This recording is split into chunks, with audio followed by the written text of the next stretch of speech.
are you? How we doing, folks? It's Saturday night. I'm still not getting used to saying that. And it's audio who for your listening delight.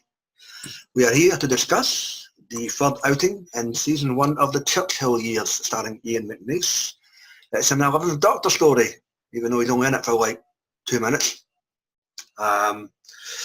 We have an inter-episode outing for Kazran Sardik, slap bang in the middle of A Christmas Carol, and Churchill, Queen Tristina and Julius Caesar are along for the ride. What do we think about this tale? Well, you're about to find out. But before we get to that, let's get to your panel this evening. Joining us from Tottenham, it's Phil. How are we doing, Phil? Apparently Phil is mute this evening and he will play the role of Charlie Chaplin. Thanks, Phil. Sorry. I am Prime Minister, and good evening. Bully! Thank you. Joining us from down under, he has a fun Sunday morning. AJ, how good, isn't it? Good, KBO. I'll remember I see Mr. Will Medina. How good, Will? Hey now, hail Caesar. Hail Caesar indeed. And all the way from Techico, it's Texas Tim Wells. How's it going, Timbo? What up? What up? Good to see you, mate. And, of course, you all know me. Semi-slumber this evening. My God, the world's come to an end. So, living history. We have an incident here where Churchill is in the process of writing his memoirs after World War II.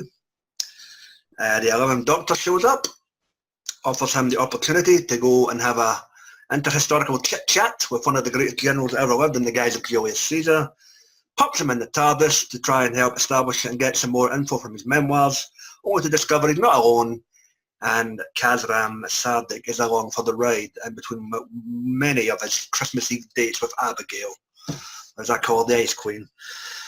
So, what do we think about this tale? Nicely historical and Doctor Light, due to the Daleks. Spoiler alert. AJ, opening thoughts, mate, on the living history. Ian McNeice and the Horn Boy. I can't remember his first name. It's all right. I really like this story. I like the whole historical aspect and also being Dr. Light. So the companions are just off doing their thing and the Doctor has no idea about what happened. Mm-hmm. Also, the Dalek wasn't naff in this story. He actually was kind of threatening and just sadistic. So, yeah, it was a really good story. It really worked in the time period as well, I think. The Bronze God. Timbo, you're normally one for historicals. What do you reckon? I think it was okay. I thought it was kind of unremarkable, to be honest. It was like, I don't know. I mean, I didn't have any problems with it. I thought it was entertaining enough, but it was just kind of like, okay, what if? And I don't know. It's interesting that they decided to do that, where like Churchill goes along for the ride, and this is, I guess I like the more like the Earth invasion type stories with Churchill. Okay, no, but that's true. Yeah. But to be fair, it's not a bad story at all. It's entertaining. It's just I kind of felt like, is that it? And it just seems kind of odd that the Doctor drops them off and then picks them up. Like, okay, here you go. Maybe that was the thing. I mean, don't get hurt. Yeah, I mean, with the previous 2 stories, the Doctor was actively involved. Wasn't necessarily the case here. Not only that, even for Churchill, from his point of view, it just seemed kind of underwhelming. I don't know. Yeah. It wasn't all bad. Okay, cool. No, but I was just going to point out there is a 4th story in this set, and it's Matt Smith's Doctor again, with the daughter for that lying bitch in the wardrobe when she's a bit older. So I don't know if he's a more active role in that, because I've not actually listened to that one all the way through. We'll probably get to that next time, Matt Smith's story at some point. Well, how about you, mate? I liked it. It was made it real great. It was a Dr. Light story. I liked that. I noticed that the 2 companions got separated, and one met the Queen, and the other one met Julius Caesar. Yeah. And of course, the battle between them was real unusual, because Winston Churchill was helping Caesar counter the Queen, and of course, doing all this, a Dalek is involved in all this nonsense. So that really stood out right there. And then it was unusual. Nobody like Caesar's men and the Queen's people knew what a Dalek is. They just thought it was as a god. And then when Winston Churchill and Kazran Caesar, they say what it is, a Dalek. And a Dalek wants to do his best to get out of there, and then wants to destroy the planet. So, and of course, they had a team up to try to get rid of it. So that stood out pretty good. It's not a bad story, opening statement. All right.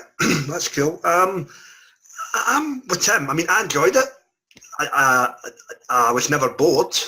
The Dalek in that time period was interesting, and like AJ alluded to, it wasn't enough, but I don't know, I mean, maybe because it's somewhat similar to the Rafa that Giussini, even though that was Tom Baker and probably Jameson, obviously, but Julius Caesar, the invasion of Britain, I kind of get what they were aiming for. It's a decent story, but it was just kind of, I'll use a phrase, but time to get by the numbers. Wasn't it bad, but it was just kind of there. Still a decent listen, though. All right, guys, any events or circumstances within this tale that stood out for you? Because I did have a couple. You forgot Phil. Oh, what? I forgot Phil. Yeah, because my internet conked out whilst Will was doing... Oh, sorry, mate. Okay, Phil, I'm not editing this. You can go go for it, mate. Help me first. Yes, I've always said I like this story, and listening to it again, it's still very enjoyable. I think my favourite character that stands out to it would have to be Kazran, because with him, as Will said, him and Churchill working together whilst they're in that time period, it's really fun. They really bounce off each other very well, and it's good not to have a Doctor in it, so it gives them a chance to shine. I'm not quite sure why there's only one lone Dalek. Because it was shipwrecked. Yes, but what happened to all the other Daleks that were shipwrecked in that ship? Yeah.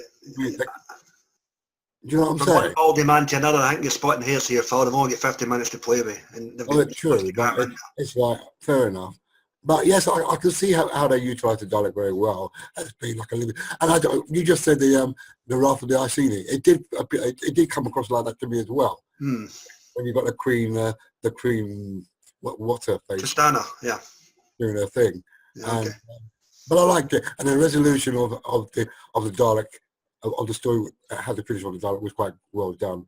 And it's just it was decent enough, but really, a computer diary logged into a watch is going to blow up a full ship like that. I mean, you know what? That was a bit of another that's thing. a bit iffy. Yeah, I know you've got to have a quick resolution, but yeah, that wasn't an odd thing. That Kazran had all these teching about him, and it's about and he had ideas about Dalek engineering, and I'm like, well, remember, he's for the far future, and all that stuff was isomorphic in that episode, the Christmas Carol, the weather system. Yeah. And all that. That's true. When I look at it that way, that's true. Yeah. Okay. Okay, thank you, Phil. And back to my previous question: any events or characters that stood out for you? All right, Tim, anything stand out, even though it was kind of in the middle for you? Oh, it's interesting that now Churchill can put on his resume he's a traveling companion of the Doctor, because we actually went on a journey with him, which is not something you expect. But having said that, actually, I don't really care much for Kazran's character that much. It just seems like here's one of the things that kind of, and this is something that you could probably say about every episode of Doctor Who, but kind of stands out here. You know that the status quo is going to be the same at the end of the episode. Neither one of them is in danger of dying, because neither one of them died that way. Kazran has to get back to his Christmas timeline, and Churchill obviously didn't die in the Roman times. So, I mean, maybe that's why it just seems kind of not by the numbers to me. But again, and I stress this, it's not bad at all. It's a good listen. It just seems kind of pointless by the end of it. Maybe it's because the Doctor's not there. I don't know. Again, you make a very good point. You can say that about any of these big Finnish audios if you go by that argument. But it just depends on the story, I guess. And again, it's not bad at all. It just, to me, it's like the weakest of the three so far. Okay, that's fine. Excellent. Well, anything for you, mate? Well, of course, Kazran set up, because like Phil said, that technology they used was from the future. That's why the Dalek grabbed it so fast to power the ship. And luckily, he was able to use his other thing to reverse the flow. The watch to blow up the ship. So that was smart of him to do that. And of course, Winston Churchill stood up because of his knowledge in the military helped Julius Caesar with his battle with the Queen. So that was a pretty good thing. And you got to give credit, because at the end of the story, Caesar didn't attack the Queen or her troops. They just went back home. They separated. waiting for the next time they battle each other. So that's pretty good. That stood out right there with all these characters. That stood out. And again, it stood out real good with everybody here because the Doctor wasn't involved in it. So that's why everybody stood out in their own way. So you got to give props for that. Okay, cool.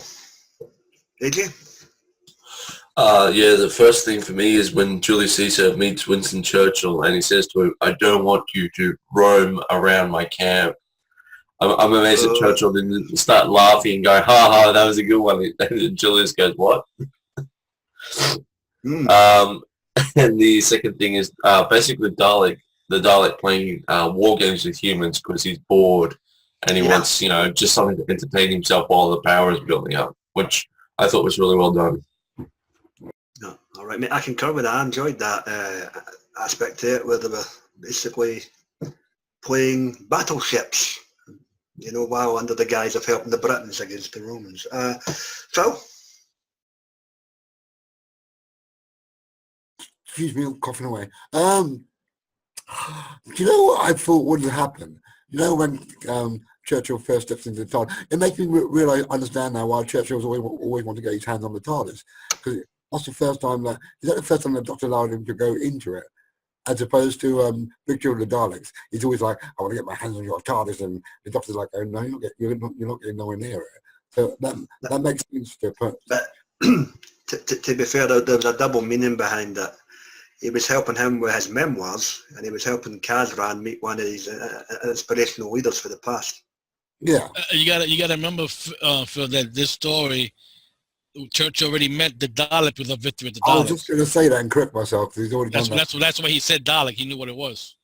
I said hindsight a couple of times as well. Yeah. So. Well, I think who stood out would be the Queen. I liked her iciness about her. She was very forthright. And I liked her, even though she was very Welsh, but that's just probably the actress. Which was played by Laura Rogers. Yeah. And just a shout out for the fellow who played Caesar. Julius Caesar? Mm-hmm. Alistair Petrie. Yes, we think he was the guy who played Alexander the Great and Farewell Great Mastermind, but we're not exactly sure. So if I rang on that, you can... I did the comments on these anyway, but flame us the comments. That was John Dorney. That was John Dorney, my bad. See? I need to stop drinking. Holy shit. But that used to John Dorney writing episodes these days. You forget he was actually in a few of them. Okay. Did I miss anybody? Is it me? 1, 2, 3. Sorry, the box is moved. I get the teamwork between Kazran and Churchill. I enjoyed that aspect there. The resolution. What? You know what? The character of Churchill doing these audios and things, I didn't think I'd enjoy them. Well, to be fair, Phil, some folks might have agreed with me. But he's been good. When you stop talking, Phil, I'm on a fucking... Well, you just shut your browser. I get your point, Phil, but I think he's actually very good in the part. I like how the comedy aspect of it, he's always angrily shouting at somebody because they're bothering him, and he's trying to, concentrate on what especially in the two previous ones where he is the prime minister. This one's a little bit after that, so he's retired. He's writing his memoirs. So he's a little bit more laid back, I guess. But I think that McNeese has been great in these sets. Yeah, you got to give props for that. Indeed, he's done a bang-up job. And with that, guys, open mic portion of the cast. And that's what I bring up before we get as a rated, zippoed, and in the can. Well, I'd say it's interesting that it's probably a cliche, but the idea that a lone Dalek can crash land on a planet and within a few weeks be running the place is pretty interesting, and it's pretty telling too. Was it a few weeks? I thought she mentioned it had been there a while. I think it'd been there for a couple of years because she met it when she was a little kid and she grew up. I meant figuratively, but a short enough time, and from his point, and the idea that they all fall in line, and it's the same old story. When he doesn't need them anymore, he's probably going to exterminate them like he threatens to do with that queen. That's pretty interesting. Anything else, guys? Well, I would like to know. I would like to see a follow up to. I don't know what you ever done with the Queen Tristana. I'd like to know more about her. Like after she got out, when she went back home, did she meet any other doctors or anything? Or what happened with this character after the battle right here? Did she fought again or anything? It'd be interesting to find out what happened with this character. I'm going to throw it out there. If they ever do that, I want it to be post-evil and sexy. That'd be a good one. Anything else, guys? No, it's all good. No? Well, the only thing I'd add is, like Tim alluded to earlier, that can be a wee bit cliche, you know, that these stories it's getting crammed in before, in between and after what's gone on before on TV. Nothing's going to come with the majority of these characters. But that's the brilliance of good writing, I suppose, and that's how you've just got to suspend your disbelief when you listen to some of these audios. And with that, if we are syncopatio for this evening, it's that time again. To wish everybody a safe and happy Veterans Day. Yes, whether it be Veterans Day, Armistice Day, Remembrance Day, whatever your terminology is for 11/11, be thankful for those who made the ultimate sacrifice and for those who obviously made it home. So, go Vets. Right, guys. Living History. Ian McNeice. Churchill Years. Story number 3, season 1. AJ, what do you say, Tim? I'm going to give it an 8 out of 10. It was a good story. It did have little things here and there, but yeah, it was a good story. Excellent to me. Thanking you. Timbo, what's the number from Takiko? I'll give it a 7.5. Excellent to me. Well, what's the number from NYC? I'm going to give it an 8.5 out of 10, because especially it was a Dr. Light story, and I would like to see a follow-up to the Queen, see what happened with her. All the broad, yes. Phil, what about you, Matt? Because I really enjoy this one, and I'm getting really into Churchill's little romps around Doctor Who land, and this particular story itself was good for me, so I'm going to give this one a 9. Philip's ultimate fantasy is a Ian McNeice and Gary Oldman mashup. But that's a story for another day. And for me, I'll agree with Timbo there, man. I'm going to give it a 7.5 out of 10. Decent listen, 50-odd minutes. Yeah, some mates maybe by the numbers from myself and the beardy weirder there, but still a really enjoyable listen and bang on the money. Good on Ian McNeice. Keep them coming. And with that, guys, done, dusted, and finito for the evening. Okay, what day is it next week? Yes, I'm available. Next week is back to Doctor Number 1. Whether it be William Hartnell, Ricky Hurdle, or David Bradley. In this case, it's whoever you like, because it's the early adventures. And Phil? Oh, the Dalek occupation of winter. There you go. So we'll give that one a bash. I have not heard that one personally myself, so It's very good. I will. I'm way behind on shit, man, TV and audio. So I look forward to giving that a tackle. But check out our buddies on the wonderful wackety world of the YouTube. You've got the guys and dolls at Geeks Assembled, TV audio heads and movie reviews. You've got Dr. Freedom, his news broadcast from Omega Files and the Adventures of Dr. Freedom and Eric. You've got Johnny Blue, Sammy Carter, Mike Shannon, whenever he's online. Like, share, comment, subscribe, all that jazz. We're getting the hell on out of here. I'm going for a refill of beer. And I've still got to finish Castlevania, so I'm doing that tonight before we hook up. All the best, folks, and be seeing you. Be seeing you.